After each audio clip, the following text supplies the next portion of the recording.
হনহন করে হাঁটছেন। কোথায় যাচ্ছেন? কি কালীঘাট? সে কি ফুল বদল? পদ্ম শিবিরে তাহলে জোড়া ধাক্কা? রুদ্রনীল ঘোষ আবার সজল ঘোষ? ও বলবেন তো কালীঘাট নয়, কালীঘাটের আপনজনের খোঁজ করছেন। এই তো এদিকে মোমো করছে ফিশ ফ্রাইয়ের গন্ধ। প্রতীক্ষিত সেই ফিশ ফ্রাই, প্রতীক্ষিত সেই আপনজনের ফিশ ফ্রাই যদি চলে এসছে, আর ফিশ ফ্রাইটা সজলদা খাই দিচ্ছে রুদ্রদা।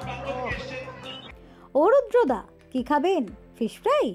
জানেন তো রাজ্যের দিদি মাননীয়াও কিন্তু দারুণ পছন্দ করেন আপনজনের ফ্রাই। কালীঘাটের বাড়িতে গেস্ট এলেই অর্ডার দেন।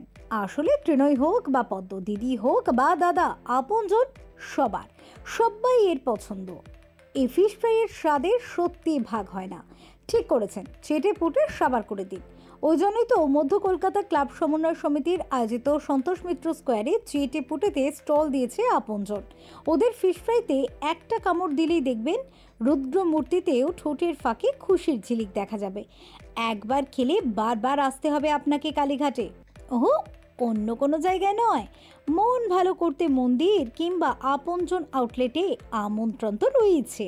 হ্যাঁ, এই কটা দিন একটু রাজনীতির বাইরে গিয়ে সকলে মিলে মিশে একত্রিত ভাবে আমরা এই দিনটাকে পালন করতে যাই। 4টে দিন আমাদের এলাকার মানুষের কাছে এটা একটা মিনি দুর্গাপূজার আকার নিয়েছে। আমার যেটা ভালো লাগে সেটা হচ্ছে ফিশের আইটেম আপনজনের। এবার সেটা খাবো, অপেক্ষা করছি। কড়াই গরম গরম ভাজা হচ্ছে, ডেফিনেটলি আসছে। রাজনীতি মানে হচ্ছে একটা পদ্ধতি। কি পদ্ধতি? আপনজনের ফিশ ফ্রাই।